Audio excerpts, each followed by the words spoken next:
Trump trocou secretamente de avião, agora recentemente voltando da Turquia, depois que a segurança dele passou a temer um atentado contra a aeronave presidencial, que assim mesmo decolou. Com o resto dos ocupantes, muita gente do governo e jornalistas, que não sabiam da ameaça e voaram na condição de isca de míssil iraniano no caso.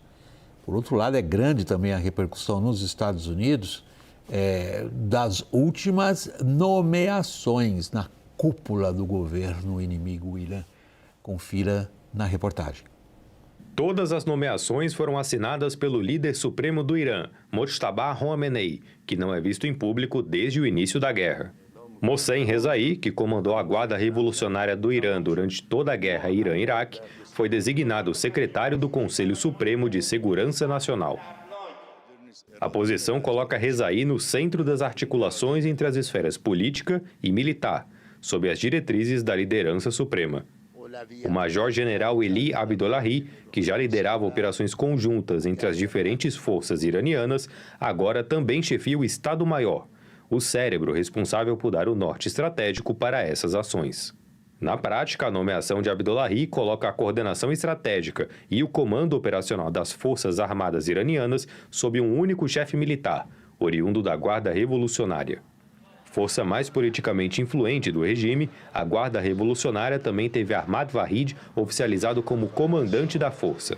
Abdollahi e Vahid já exerciam interinamente os cargos para os quais foram agora oficialmente nomeados. Os dois assumiram as funções após a morte dos antecessores no primeiro dia de ataques de Estados Unidos e Israel contra o Irã. Ambos são nomes centrais na condução militar do Irã na guerra, tratando o conflito como uma ameaça existencial para a República Islâmica.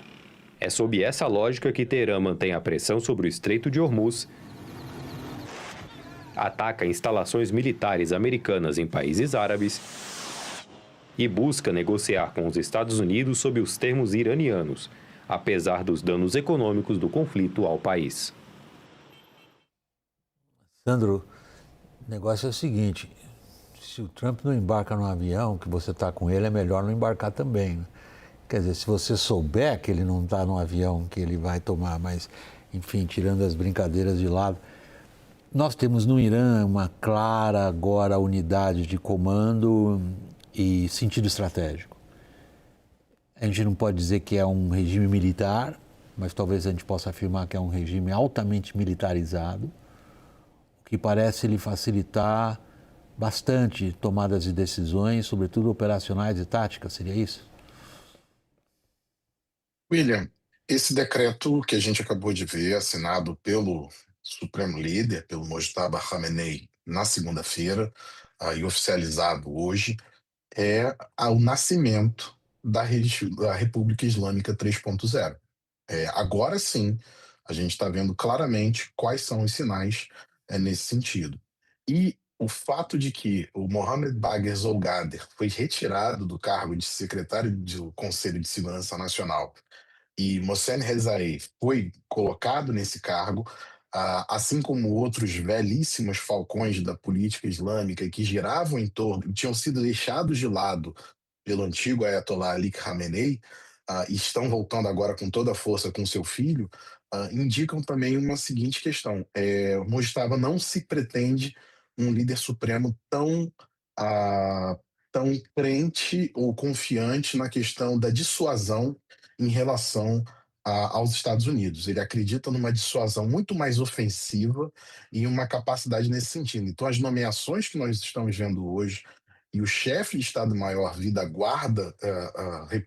Guarda Revolucionária, e com um mandado muito claro de unificar a cadeia de comando, deixa muito claro que, como você bem disse, William, não é um regime militar no sentido clássico do que a gente concebe como as Forças Armadas ditando poder, mas também há um componente muito militarizado, porque é, de certa maneira, uma força armada que governa agora o país em nome de um supremo líder que não se vê, não se ouve e não se diz. Então, o que se tem é a imagem de um imã escondido, que sempre foi uma coisa muito cara à escatologia islâmica, da República Islâmica, mas o fato é que a gente hoje tem talvez um Irã muito mais próximo daquilo que seria uma ditadura militar, no que a gente vê da ciência política, do que de um governo teocrático. Até porque, se nós formos ver, o único clérigo que ganhou força nesse momento também é uma velha figura da política, também passou pela Guarda Revolucionária por muito tempo, que é o Hossam Taeb, que agora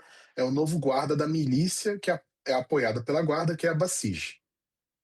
Há um fator interessante nisso que o Sandro acabou de mencionar, Lorival, que se a gente olhar, e quando a gente olha por ele, a gente tem que olhar essa linha do tempo deles de pelo menos uns 40, 50 anos para cá, especialmente a guerra deles contra o Iraque. Ali havia uma direção clara do ponto de vista dos guardiães da religião / ideologia.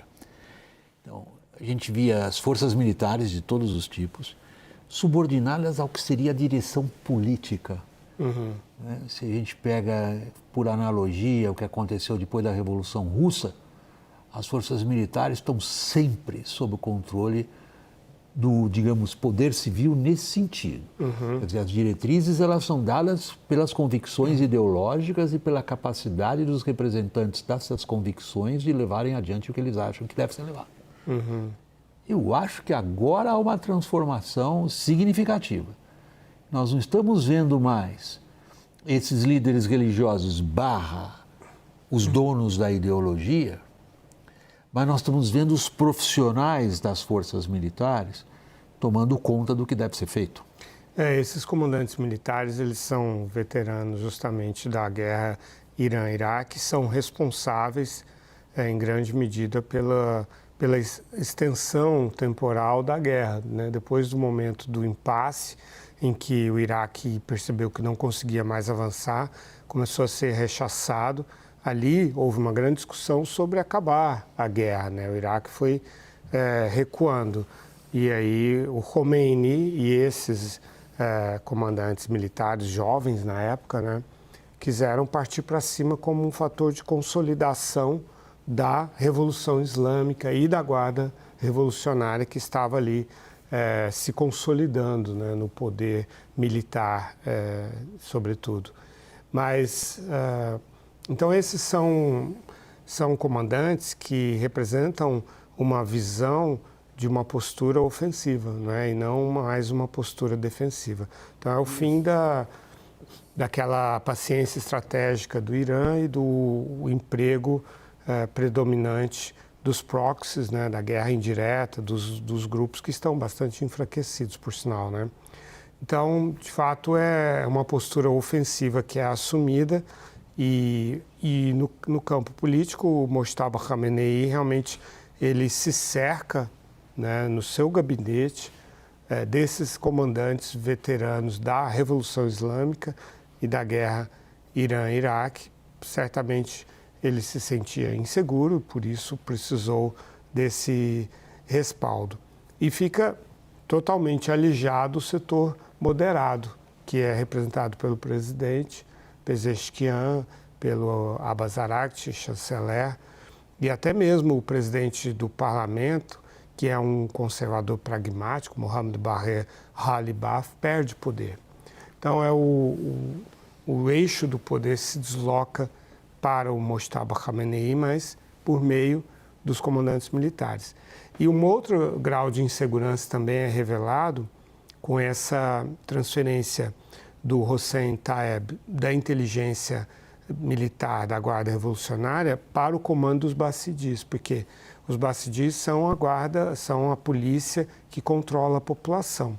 Então percebe uma necessidade de reforçar o serviço de contra-inteligência, o controle informacional sobre a população e também de fechar as brechas que permitiram ao Mossad aquela penetração incrível que os agentes secretos israelenses tiveram no Irã. Né? Então, com o que você está dizendo, você nos leva a pensar na próxima questão, que é quem toma as decisões políticas estratégicas, político-estratégicas. Quem é responsável por determinar, vamos agora para uma postura de buscar algum entendimento diplomático ou vamos prosseguir no que parece ter sido até aqui, sobretudo nessas últimas 3, 4 semanas, Lorival, desde que o memorando de desentendimento se dissolveu, a ideia de que se identifica por parte dos que tomam decisões em Teherã, o que parece ser daqui visto de longe, a convicção deles de que tem superioridade estratégica sobre a superpotência. E isto vem do que foi uma grande surpresa para muita gente. Eu queria saber se foi para você também, Sandro. A capacidade de adaptação do Irã ao seu adversário. William, eu não quero parecer aqui um engenheiro de obra pronta de maneira nenhuma, mas o fato é que os Estados Unidos deram ao Irã a guerra que o Irã sonhava há 47 anos. Isso é muito claro. Isso foi uma guerra para a qual o Irã se preparou durante muito tempo, criou uma doutrina nesse sentido, robusteceu a guarda revolucionária, criou seu componente aeroespacial com mísseis e foguetes, criou a capacidade marítima da guarda revolucionária com lanchas muito leves que são capazes de fazer ataques amassados e que foram estratégicas para você produzir esses bloqueios sucessivos do Estreito de Hormuz, e essa situação de um bloqueio, não bloqueio, que a gente fica vendo, até um pouco esquizofrênica, mas o fato é de que o regime, nesse momento, com essas nomeações, ele joga a carta ofensiva para fora e para dentro. Hossam Taeb não era uma figura que estava em boa conta com Ali Khamenei, ele estava escanteado, consegue a graça do filho, volta agora ao foco do poder, e como bem lembrado pelo Lorival, ele foi chefe da inteligência da Guarda Revolucionária por uma década. Então agora ele vem literalmente sendo a interseção de diversos pontos. A interseção de algumas questões religiosas, porque ele também é um clérigo de uma ordem menor, mas da questão do judiciário iraniano e da ligação da própria inteligência com os Basij, que também podem ser utilizados como uma base popular para garantir a força do regime nas ruas e tentar dissuadir quaisquer protestos como o que a gente viu em janeiro. Então, é uma cartada ofensiva para fora e para dentro. Fica muito claro nesse sentido. E outra coisa que deve ser também lembrada é essas lideranças que foram designadas são lideranças que não acreditam que essa guerra se encerrou. Na verdade, ela permanece e quaisquer negociações com os americanos seriam disfarces dos americanos para mais ataques. Lorival, você, meu colega, me perdoe, eu estou num constrangimento de tempo, mas eu queria dar a você ainda mais uma oportunidade de comentar o seguinte. 28 de fevereiro decapitaram um regime que parecia que ia cair, meses depois tem lá um regime forte que parece que vai continuar. E que está disposto a prolongar essa guerra e a alimentar essa guerra, na verdade, com uma postura ofensiva. Então, é uma dissuasão ofensiva e não mais apenas defensiva.